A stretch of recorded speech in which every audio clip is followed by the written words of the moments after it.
मोदी जी कहते हैं सबका विकास सबका साथ, सबका साथ सबका विकास की आप कहते हैं एक मारोगे मैं 10 मारूंगा। मैंने कहा ना, मैंने कहा है अगर एक को मारोगे तो फिर भाई उसका तो ये होगा ही, अगर आप मारेंगे तो ये उम्मीद मत करिए कि आप सुरक्षित रहेंगे। आप इसलिए किसी को मारिए मत, शांति से विकास पर ध्यान दीजिए। आपकी सरकार है, सरकार को कानून का काम करने दीजिए। अब तो कम से कम ऐसी बातें हम कानून की बात कर रहे हैं ना, हमारी जो भी बातें कंडीशनल हैं। अगर आप शांति से रहेंगे तो हम भी शांति से रहेंगे, आप विकास पर ध्यान देंगे तो हम तो विकास में आपको और सपोर्ट करने वाले हैं। हमारे यहां भारत के अंदर मैं तो आप चाहता हूं सिर्फ आप जनता से आज इतना वादा कर दें कि अब इस तरह के भड़काने वाले बयान नहीं देंगे, आप आग लगाने का काम नहीं करेंगे और वाकई में सबको साथ लेके चलेंगे। जो अगर बशर्ते अगला पक्ष शांति से रहेगा तो मुझे प्रसन्नता होगी उसके विकास करने में योगदान देने में। और अगर अगला पक्ष शांति से नहीं रहेगा तो क्या करेंगे? अगर शांति से नहीं रहेगा तो उसको शांति से रहना सिखाएंगे।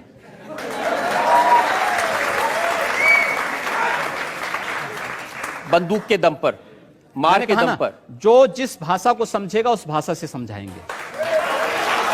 लेकिन योगी जी, भगवान महावीर के देश में, भगवान बुद्ध के देश में हिंसा की बात करना, हाथ उठाने की बात करना, खून की बात करना, हम कब कर रहे हैं? अभी इतनी देर से कर रहे हैं आप? नहीं, मैं समर्थन नहीं कर रहा हूं। मैं कह रहा हूं कि अगर कोई सामने वाला व्यक्ति दानवीय प्रवृत्ति का है तो भाई दानवों के साथ तो दानव जैसा व्यवहार तो करने की तैयारी करनी पड़ेगी। मानव के रूप में आ रहा है उसको गले से भी लगाइए।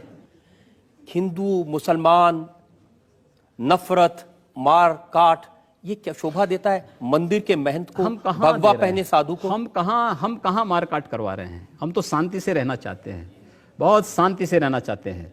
लेकिन जो लोग शांति से रहना नहीं देना चाहते हैं तो आखिर उसका भी तो कोई उपचार होगा। उपचार जब शासन तंत्र के साथ नहीं होता तो समाज को वह उपचार स्वयं अपने हाथों में लेना पड़ता है, और मुझे लगता है समय आ गया है जब उपचार लेना पड़ेगा। योगी जी, इस समय देश में आपकी सरकार है। जी हाँ। एक तरफ नरेंद्र मोदी लाल किले की प्राचीर से कहते हैं कि 10 साल तक दंगे फसाद को पीछे छोड़ दो, सिर्फ विकास की बात करो। एक भी दंगे की, उत्तर प्रदेश में 2.5 वर्ष के दौरान 430 से अधिक सांप्रदायिक हिंसक झड़पें और दंगे हुए हैं। एक भी दंगे की शुरुआत हिंदुओं की ओर से नहीं हुई। एक भी दंगा शुरू करने वाला ना हिंदू होता है ना मुसलमान होता है। कैसी बात कर रहे हैं आप? मैं सच्ची बात कर रहा हूं। आज लोग कह देंगे आईएसआईएस के साथ लड़ने वाले लोग ना हिंदू है ना मुसलमान है, फिर उनके लिए फतिया क्यों पढ़ा जा रहा है? आप कहते हैं कि आतंकवाद की कोई जाति नहीं होती, क्यों उसको फिर जाति के दायरे में, किसी मजहब के दायरे में उसको कैद कर देना चाहते हैं? ये तो आप कर रहे हैं कैद, मैं नहीं कर रहा हूं। ये वे लोग कर रहे हैं जो उनको उस प्रकार का देने के लिए उतावले दिखाई देते हैं। और इसलिए मैं कह रहा हूं, अगर जाति नहीं, मजहब नहीं, समाप्त करिए। आतंकवाद की कोई जाति नहीं, कोई मजहब नहीं, आप उसके साथ उसी प्रकार का व्यवहार करिए। आप आतंकवादी है, मिट्टी तेल छिड़क करके आग लगा दीजिए, फेंक दीजिए उसको, जिससे पता ही ना लगे। क्या मतलब है? ये चीजें अपने आप समाप्त हो जाएंगे। योगी जी, मुझे थोड़ा सा अजीब लग रहा है कि एक योगी से, एक महंत से मैं प्यार, मोहब्बत, इश्क की बात कर रहा हूं, लेकिन कुछ मामला ही ऐसा है, योगी आदित्यनाथ प्यार मोहब्बत पर पाबंदी लगाना चाहते हैं। आपने लव जिहाद का सवाल उठाया है। हाँ, लव जिहाद के खिलाफ मैं पिछले 10 वर्षों से बोल रहा हूं। लव जिहाद, ये बता दीजिए। देखिए, लव जिहाद इस देश के खिलाफ, इस देश की संस्कृति के खिलाफ एक अंतर्राष्ट्रीय साजिश है, और उस साजिश को केवल मैं नहीं बोल रहा हूं। उत्तर प्रदेश हाईकोर्ट ने 2006 में उत्तर प्रदेश की सरकार को एक निर्देश जारी किया था कि उत्तर प्रदेश के अंदर बड़ी तेजी के साथ हिंदू बालिकाओं का अपहरण क्यों हो रहा है। 2009 में केरल हाईकोर्ट ने भी इस संबंध में वहां की सरकार को एक निर्देश जारी किया कि 4 वर्ष में 5000 से हिंदू बालिकाओं का अपहरण होना, आखिर ये सब क्या है। कर्नाटक हाईकोर्ट ने इस संबंध में आदेश जारी किया था कि आखिर इसकी सीआईडी जांच क्यों नहीं करा दी जाती है, कि अचानक हिंदू बालिकाएं क्यों, उनका अपहरण हो जा रहा है, कहां गायब हो जा रही हैं।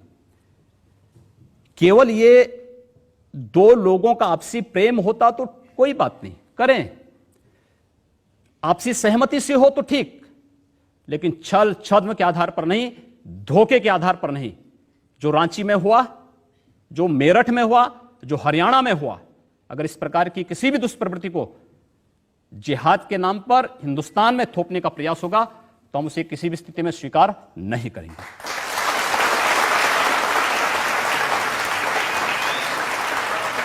योगी जी, कुछ अजीब बात नहीं है कि अगर हिंदू लड़की मुसलमान लड़के के साथ भाग जाए तो लव जिहाद, और अगर किसी मुस्लिम लड़की से हिंदू लड़का शादी कर ले तो जिंदाबाद कहते हैं।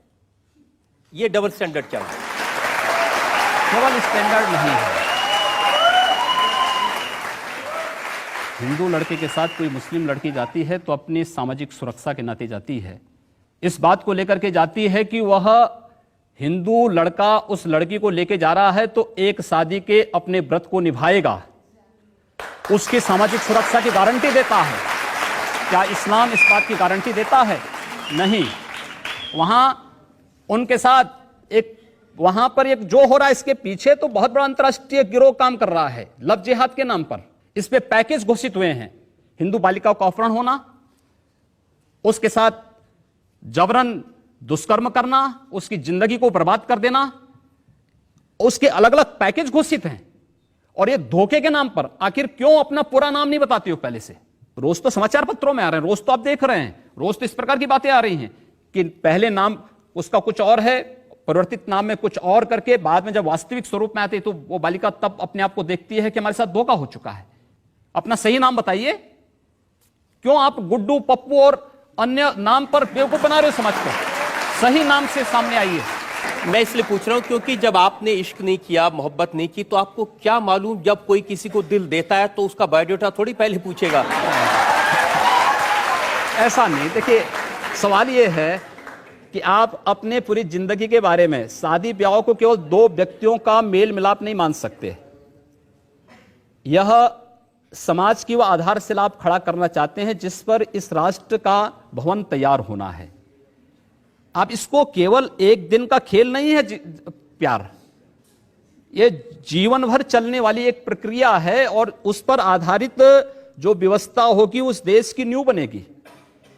वो केवल एक दो लोगों का मिलन नहीं है, उस समाज की और अंततः इस राष्ट्र की आधारशिला है। एक आधारशिला आप रखने जा रहे हैं, वो आधारशिला अगर गलत होगी तो फिर भवन भी भरभरा करके गिरेगा। आधार मजबूत होगी तो भवन भी उतना ही मजबूत होगा। उस मजबूत भवन के निर्माण के लिए, राष्ट्र के उस मजबूत आधार को स्थापित करने के लिए हम इस बहस को चला रहे हैं।